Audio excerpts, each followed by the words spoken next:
Well, I guess before I even talk about the good news, it's obvious that everybody's gone through this thing in California, and I've reached out to some of my friends over there, and I just think I want everybody to know from my team, our program, that our thoughts and prayers are with everybody over there. It's been devastating. I try to watch the news on it, which I don't watch much, and I can't believe what I see, and that takes nothing away. I mean, people are still recovering in North Carolina. People went through a lot in New Orleans. This has been maybe as devastating a thing as I've seen. And so, when you're moving football games and you're going through all the things we've got, I talked to Mick Cronin out there when he was there before he left, and of course my buddy Mariucci. And so I think we all should at least take a second to appreciate where we live. As crazy as it sounds, they talk about the snow, but we have a lot of lives lost, and so our prayers are with all those people. As far as our team goes, an incredible first half start. I was very concerned. We had some problems, the quick turnaround, all that, and I give my staff and players the most credit because before that game, I knew we were ready to play, and I don't say that all the time. There was just a buzz in the locker room. I could tell that they were ready to play, and now the trick is, can you keep them that way the number of games you got to play? And the average person would say it was easy. I say it should be easy because when you play, like, what do we got left? 15 conference games. They're going to practice hundreds of hours. They've already practiced 1,000 hours, and they only get to play 15 times. That sounds like simple work, but it's not. So now you come home, school starts. That's a positive in a way because now we get back in a routine. People I think are excited, and so now how we handle these things are going to be important. It was a good road win. We have not fared very well against Northwestern as of late. I thought we played well on both ends of the ball. Offense and our defense was very good in that first half. We had, I think our guard play is getting better and better. Trey struggled a little bit because he was in foul trouble and had a few turnovers. But, I thought, Jeremy did a lot of good things. Jace did a lot of good things. Our centers were by committee again, and we got to work on some things there. But now it's on to Penn State, who had a 7-point lead last night without their star point guard, and lose down the stretch to what some people think is one of the best teams in our league in Oregon. I've looked at a lot of film on them late last night and this morning, and tough, hard-nosed team. Mike does a great job with them. They're different system again, different style. They're pressing all over the court. They're athletic. They come with a million different lineups. They can go big. They can go small. It doesn't seem to bother him any. They have 8, 9 guys they're playing 12 minutes or more, and 6 of them are in double figures. But it's one of those programs where they're running people in and out, and everybody plays different positions. So there's some confusion there. Baldwin and Kern are their leading scorers. The kid Dillion, who we played against last year, was at Tennessee, is a very good player. But the Kern kid is the guy that's maybe improved the most. We all know about Baldwin. And so they're going to create some problems for us, and we have to make sure we match up and realize what's gotten us here. What's gotten us here is very attention to detail with our scouting and players starting to learn how to take that to the game. Which got us here is unselfish play. Our strength in numbers. What's gotten us here has been players helping players. So the beat goes on, and we're going to try to big week here at home, and excited to play in front of our home students again and see where it takes us. So questions I got. Hey, Tom, I don't know if this is working. After the game yesterday, Chris is saying that he can tell when you really like your team and gets a sense that this is a team that is your classic kind of rebound, run, defend, depth? I guess how much does that continue to build as the season goes on and it's January, but just to keep that kind of the trademarks rolling? Yeah, the culture part. Yeah, I think Chris is right on the money. You know, how important is it? Well, you saw it the first half, you didn't see it the second half. So we're not there yet, you know, but we are making some progress, and I think the players. I thought Jace Richardson. I think I told some of you after in the press conference. I heard him as we were walking in, and he said, "Remember, this is Northwestern. They're not going to quit. They're going to come back." And very astute for a young guy to say that. It hadn't played against him before, but I think that speaks volumes of the culture that Chris has developed there. And sure enough, they did. I mean, you know, we had control. We're 17-18 up with 4 minutes left, but we didn't play as well the second half. They played better. We went that we had 5 straight possessions. We turned the ball over. I mean, that's poor job on my part. There's got to be a timeout in there, and there might have been one, but there should have been 2 or 3. You just can't do that, you know. And if the score was anything but what it was, that could put you in trouble, especially on the road. So I got to do a better job. We got to do a better job of that. And but I think the culture part you're talking. Do I like this team? I do like them until practice today. Then I might not like them again. You know, I say that jokingly. I say that seriously. We have a lot of work to do yet to get maybe more and more consistent. You know, the turnovers was a factor. We have 3 turnovers against a team that's, I think, leading the league. They were causing 15 turnovers a game. We had 3 at halftime, feeling good about it. We get 8 the second half, only for 11, but 5 in a row. You know, those are the kind of things that I'm trying to balance out and make sure that we don't let the outside you know, distractions and dirt balls get us. To be very honest with you, that's still a concern of mine every day. And I think it's a concern of a lot of coaches. So, yeah, right now I like my team. We've won 9 in a row, you know. I'll really find out about your team when you don't have success, as we've learned at Ohio State and other places. That's just the way it is. And when everybody's good, everything's good. So we'll try to keep it good as long as we can keep it. But we know there's going to be some ups and downs. I talked to you about the schedule, front-loaded, back-loaded. The great part that I think I do feel really good about and prideful in my players about is we've won 3 road games. And that's not easy to win on the road. I don't care where you go. And I do feel that's a step in the right direction to continuing this. Tom, I'm wondering, when we talk about a lot of those culture elements, it seems like Jeremy Fears embodies a lot of those. And I'm curious, when in, maybe it was the recruiting process, maybe it was when he got on campus, was there a moment where it stood out to you that, man, this is a guy that really lives and breathes that sort of identity that you want your team to take on? I mean, I don't even think Jeremy's where he could be or will be. In other words, you know, the injury set him back a lot. It set him back to the 7 months, but it set him back confidence, and it set him back. You know, he was a little more vocal back then. He's regaining that, but he's always had some leadership. You know, I thought late in the game, and I talked to him about it after,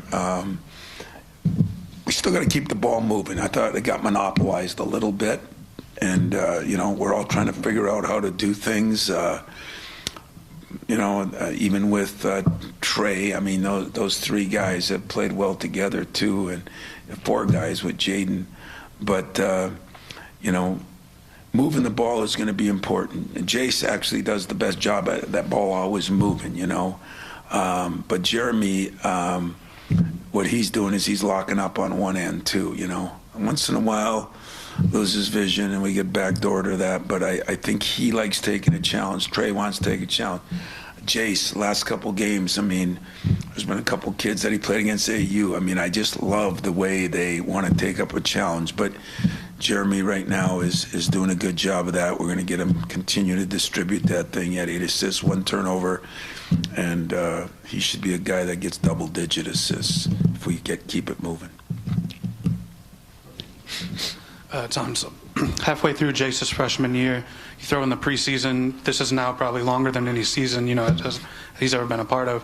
So I'm wondering about the idea of a freshman wall. Yeah. Is that something you can mitigate ahead of time? Do you just let him hit it and see if it even happens? And on the other hand, I know you still want him to do more. So how do you sit with that idea right now? That's a very good question, because I did talk about that to myself early this morning, not sleeping, and I said, because he is playing better and better and better, and you worry about the wall. The one strange thing about Jace, strange is a bad word, but the one unique thing about Jace, if you remember the Kansas game, third game of the year, the bright lights, everything, it just didn't faze him. Big games don't seem to faze him in Maui. He's been kind of built and developed for the bright lights, and I don't know if he'll hit the wall. 90% of the freshmen do, just for the reason you said. The season gets longer, this and that. I think if he does, I'll be able to help talk him through it, because he just has an incredible demeanor about him, where he's way more mature than his age, both chronologically and experience-wise. He gets it. He's he's confident without being cocky. He's those kind of things, and so I'm hoping the wall doesn't hit, because I think the best is yet to come. And but I'm sure I'll talk to him about it some, just because it happens to so many kids. I haven't had one as mature as him at the age he's at, but season gets long for everybody, and now there's a lot of things that are happening to all these guys, as we know, and but I'm not worried about it. I'm not as worried about it as I would be with some.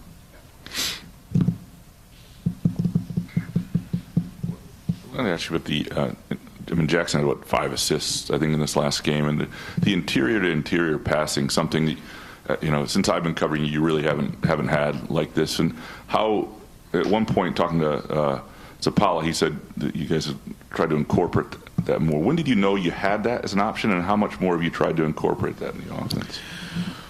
Well, we have tried to incorporate it. Jackson's showing we're mad at ourselves on a little bit of Jackson. We don't think he's gotten the ball enough. And early in his career, he got the ball and it was the black hole. It never came out, And now it's almost too much the other way. We got to find the happy medium. But he has developed into, he threw an unbelievable backdoor pass to Jace in the last game. He's really, and those two have built a relationship, him and Zapala, and he's done a better job with Book and with Coop too. I mean, it's gotten to be that those bigs are starting, it's by committee still, but Jackson, he's been a great rebounder, not rebounding as good on the offensive end, because as I told him last night, I took him to my office when we got back and I said, see this scouting report, you were just kind of down here. You've moved up in that because you can do more things. And the rebounding was one. I mean, he was killing people early. And now you see film and they're putting more than one guy on him sometimes. So he's adjusting, but I do think those bigs are having a feel for one another. And it's been good for us. I think it's been good for them. And they get a kick out of, his behind the back pass. It's funny because Doug told Shimon that he screwed that up. It was a little bit low, but he could have saved the day, and it would have been one of those great plays, So it's been fun to watch those guys grow too, and I think they are growing, and I think that is a useful part of our offense now. Speaking of sleep, I know you always say it's overrated, but does the way this team approaches their business, responds from whatever adversity we might not even see, the way they come to play, does it allow you to sleep better, or does that not in the equation for a coach? That's a good question. One in a row. No, I don't sleep better, and the reason I don't sleep better is, when you're not a real good team, you don't sleep good because you're not a real good team. When you're a pretty good team, believe it or not, you sleep okay because you're going to win some, lose some. When you get to this point and you're in the thick of things for a race, now you realize you can't stub your toe on things, and so there's more reasons not to sleep. So sleep's still overrated, but I think the critical part is what you said. The players have adjusted and adapted to some things, and whether we're going to hit some quick turnarounds. I mean, if you look at what Nick went through out at UCLA there, and then he went to Maryland, and it was a 6-hour flight, and we're going to hit some other things. We had plane issues going there. We had a bunch of them coming back last night, which when 2-day prep, it hurts your time of preparation. But the team has adjusted, and there'll be longer trips, and there'll be different time. Playing at 11 was one, but it's early yet. We have 15 games left, so keeping that kind of mentality with them, and I think that's the plus of playing strength in numbers. That's the plus of it is, people don't get overtired. People are learning how to play harder in the minutes they're in there. And if an injury comes or a sickness comes because of travel or this and that, I think we're going to be at least a little more able to take that on. Just a quick update on Nick Sanders. Saw he was in a walking boot and was out yesterday. He had what they call a stress reaction, where it's not a stress fracture because it's not broken through it. Let me think of my medical background from Northern Michigan University. A little cloudy in the, so that means that it's ticked off. The bone is ticked off at you, and so if you shut them down for a week or two, I think Denzel had that once. It'll hopefully cure itself without surgery or anything like that. So we're looking at Nick a week and a half, 2 weeks out, and it's been cool because all the players even said that Nick is an integral part of our team now. He runs that scout team. It's been amazing looking at the transformation from last year to this year, and so all the players were upset because he's been a big part of that, but he's still with us. That's good. The other thing, Jaden, he gets to 1,000 points. He told us he didn't want to know he was close, and I'm wondering how much maybe in his captain role and just who he is rubbing off on this whole group. Yeah. Jaden is the most unique guy probably on my team because he's been through a lot, and at times, questioned, his value and whether we're using him right and all this and that, because every guy goes through that, and if you look at it, he played 15 minutes as a freshman and 20 minutes as a sophomore, and you look at his career stuff, and it was kind of funny because the coaches on the bench knew it. I was sort of aware of it. I don't know how many players will, but when we got in the locker room, I heard him say, "This is the most fun I've ever had." And then everybody brought up the 1,000-point, and I think he was excited about it, and he should be excited about it. I mean, it puts you in a rare group. Guys that score 1,000 points in their career at a university, especially at the same university. And I was really happy for Jaden. I mean, he's been consistent now. He's getting more consistent, and that too will help us. And I think where he rubs off on guys is there's not a lot of drama to Jaden. He is what he is, and I think other players appreciate that. Coach Frankie seemed to have more confidence yesterday. Is that kind of the key for him, or has he been in college basketball long enough where that doesn't really need to be a factor? Oh, no, I think this day and age, and it's kind of funny you say that because one decent day and we figure everything's right, and that's not insulting to you. It's the way our society is. But I think everybody's got to feel good about themselves, and I think people think you can do it by coach giving them confidence. You know, confidence comes when you have success. You know, if I tell you you can pass the test and you flunk it, it doesn't help you that I say you can pass it. You know, you got to do things yourself sometimes. And he's worked his way through. After the last game, I went up, came to the press conference, did my radio, and then I went upstairs and he was in the gym shooting. You know, he is a guy that works at it. It's been a little bit of a struggle lately, and I think some good plays like that help bring you out of it. I think he was a little more aggressive on some things, and again, you know, people were happy for him, players were happy for him, and when he made that three, the whole bench erupted, and it sounds crazy, but I think that too shows you there's nobody on this team that doesn't get along with everybody. And I'm sure there's closer friends than others, but everybody was pulling for him, and hopefully that starts a little more confidence in his game.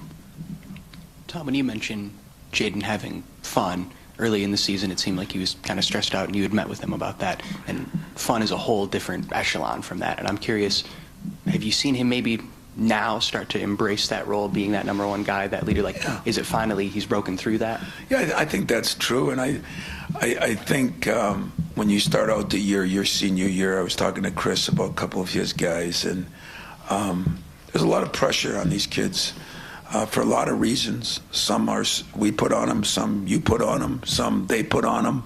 But as we all know, when you're at the end of whatever you're doing, you know, there's pressure on you. At the end of high school, you know, what am I going to do? End of college, what am I going to do? As a player that hopes to play basketball beyond here, you know, you sometimes put that own pressure on yourself.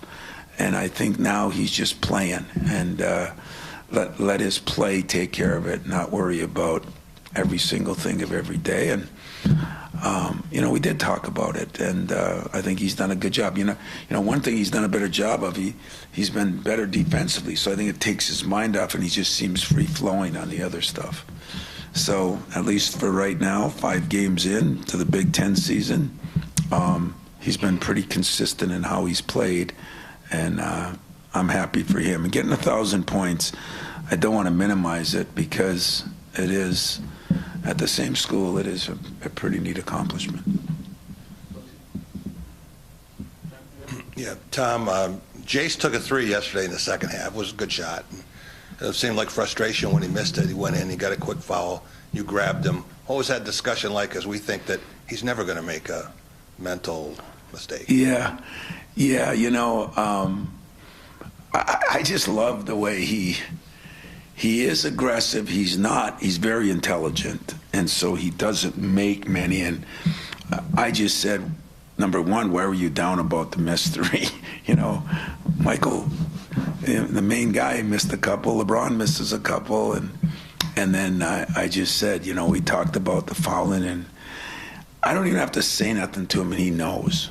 That's what makes him a unique freshman. He knows if he missed a pass, and he doesn't miss many. I mean, he moves the ball as well as any player I've had in a lot of years.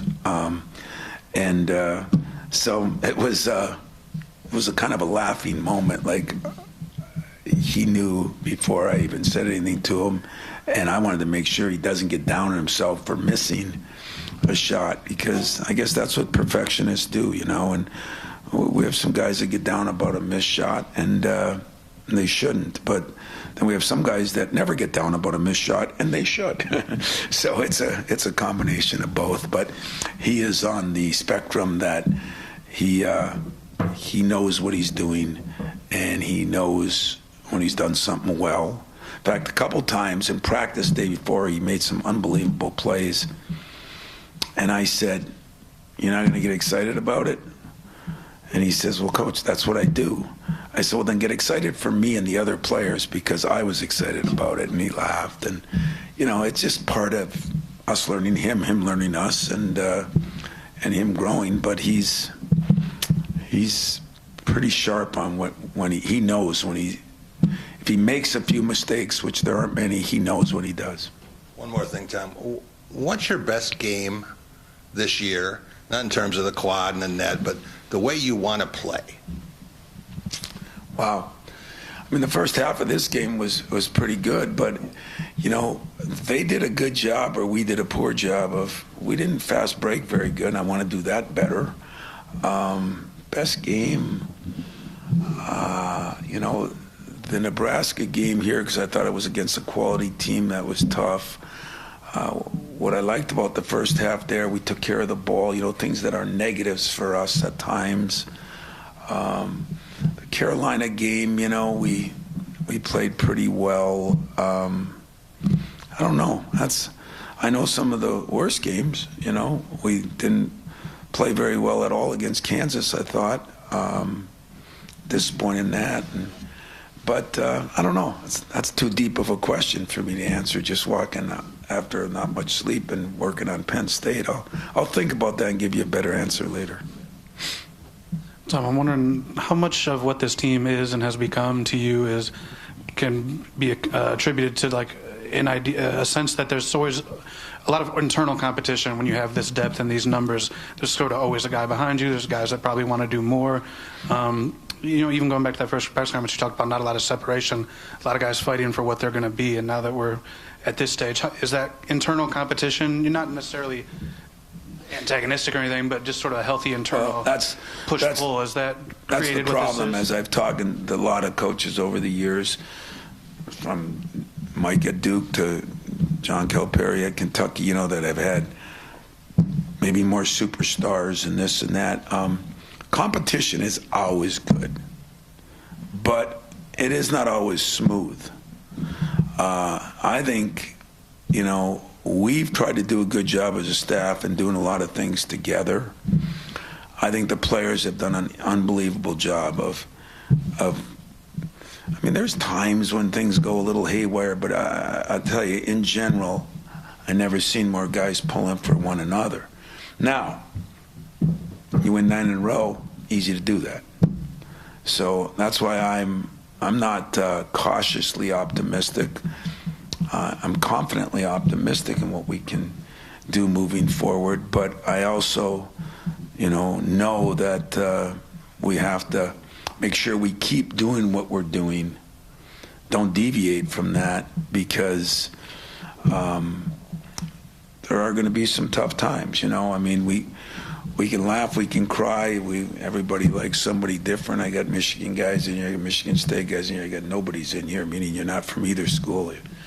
Hell, we got a guy from Central Michigan and Northern Michigan in here. But when you look and see what Ohio State has done, probably being at the lowest point you could be at and rallying, and then you watch, like I tell my guys, when you get to championship events, meaning the NCAA tournament, now the football weekend tournament, the NFL, they have a lot of the life lesson stuff, and that's the one thing I love you guys do, by the way. That's the media that does it. So it's taken me a long time, but I found one thing you guys really do well, and you guys really do it well, the human interest stories, and just watching the end of that game and seeing that, I think you realize that, you're not made on what you do during the year, you're made on what you do when things aren't good. And, everybody says it, but not everybody lives it, and most people that live it don't turn it around.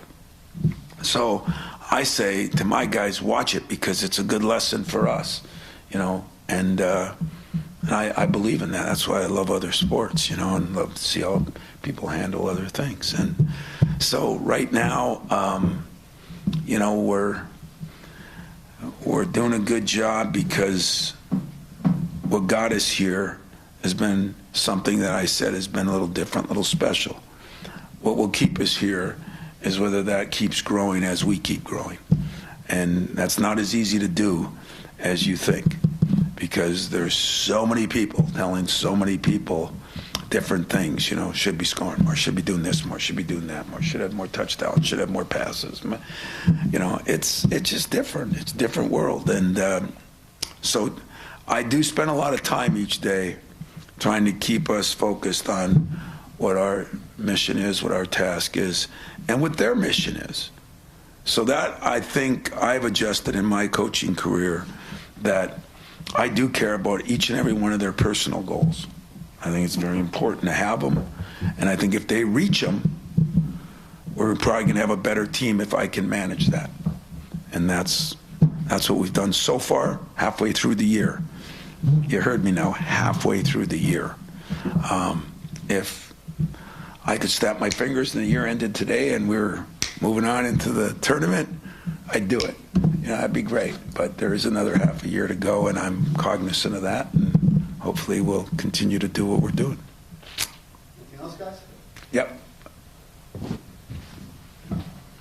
I just wanted to, I know you said you got back and did a little bit of Penn State prep, and I'm wondering what you saw with that Oregon game yesterday, and in particular with them not having Baldwin and still being competitive like that. Well, that was the problem. You know, they lost Baldwin, I think, 12 minutes in or 15 minutes into the Illinois game, and that thing got away from them then. And then yesterday, I mean, they were down, but then they went 7 up. And I think that speaks volumes. You know, I think Mike is one of the better coaches in this league. You know, he plays 8, 9 guys, and most of those guys have been there, some of them 5 years. And so he's got a veteran group that has been together a long time. And the Kern kid is a perfect example. Baldwin, you know, those kids have gotten better. And so I'm concerned with a couple of things. Number one, the multiple positions each guy can play. Number two, of course, the pressing, and that is different than maybe you're used to. But number three is what you're saying. You know, number one, rumor is he'll play, but who knows? And number two, you know, you got some film now the last 2 games. You always like to see what did they do lately, and they're a completely kind of different team without him.